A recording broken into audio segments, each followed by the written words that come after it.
We're continuing on with Chapter 2, and this segment we're going to spend some time on segregated fund taxation. We know as investments, when we earn money from our investments, unfortunately we have to settle the tax on those investments. And so when we talk about segregated funds, and the fact that this pool of money is being invested in different types of assets, stocks, bonds, money market funds, that means that that pool of money is receiving, from time to time, it could receive some interest income, it can receive some dividend income, it might sell stocks. It paid $72 for a stock, and then it sold it for $90, so it would have a capital gain. Similarly, it could have a capital loss if they decided, the stock going forward is not going to go up in value, we don't see it going any further, we may decide to sell that stock and reinvest that money in something else. So within a segregated fund, we could have interest earnings, we can have dividend earnings, capital gains, and also our seg fund might be invested in foreign investments. So we may have some foreign income. So within our segregated fund, we have these 4 different types of possible categories of earnings. Interest, and our interest earnings, 100% of our interest is taxable. We must include that in our income tax return at the end of every year.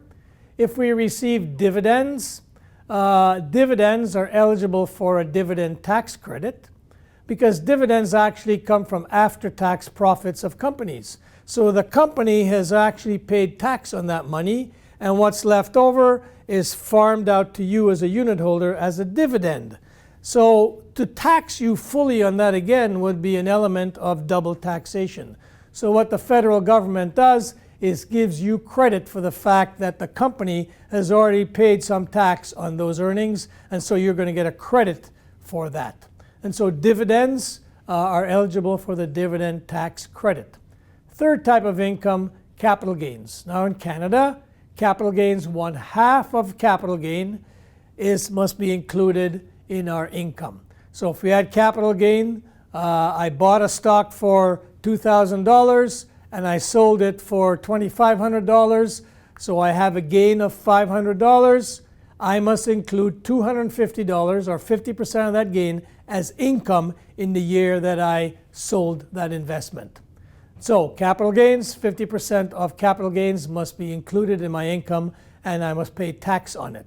It doesn't mean the tax rate on capital gains is 50%. It means 50% of the capital gain is added to my income in the year that I sell it. And with respect to foreign income, 100% of foreign income is taxable. So foreign income and interest income are taxed in the same manner. So as an advisor, an insurance advisor, you are going to be selling these types of investment products to customers, and customers have different types of vehicles that they can use to house these products. So we have 3 basic types of plans in Canada. We have registered plans. So these are things like RRSPs, which I'm sure you're familiar with or heard about. We also have registered retirement income funds, which is a RIF. A RIF is basically a continuation of your RRSP. So an RRSP is an accumulation product. You're accumulating money. Your RIF is the payout side of your RRSP. It's a payout product. At the time you must start receiving money from your RIF when you are past the age of 71.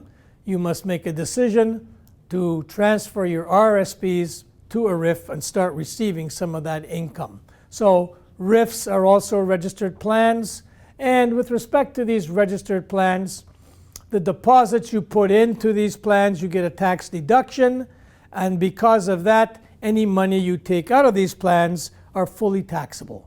So if you take money out of your RRSP, you're going to be including all of that money in your taxable income in the year you withdraw it. So registered plans, fully taxable on withdrawal, but I can get a deduction when I put the money into it. Second account, tax-free savings account. Again, because the earnings are tax-free, deposits you put into a TFSA are not deductible, but all of the earnings are not taxable. So if you use the TFSA to buy segregated funds, any of the income generated from the segregated fund will not be taxable in your TFSA. Third type of broad plan, non-registered plans. And these are plans that our deposits are not tax deductible, but our earnings, if we invest, our earnings are taxable each year. And so those are the basic plans, types of tax vehicles we have in Canada. Let's now look at non-registered plans in a bit more detail. And as I said to you earlier, a segregated fund holds all of these investments, and these various investments can receive interest, dividends, capital gains. So the fund at the end of the year has a bunch of earnings because of the assets that it invested in. Funds do not like to pay tax. Basic rule. And so what they do at the end of the year is they transfer the tax liability out to each of the unit holders.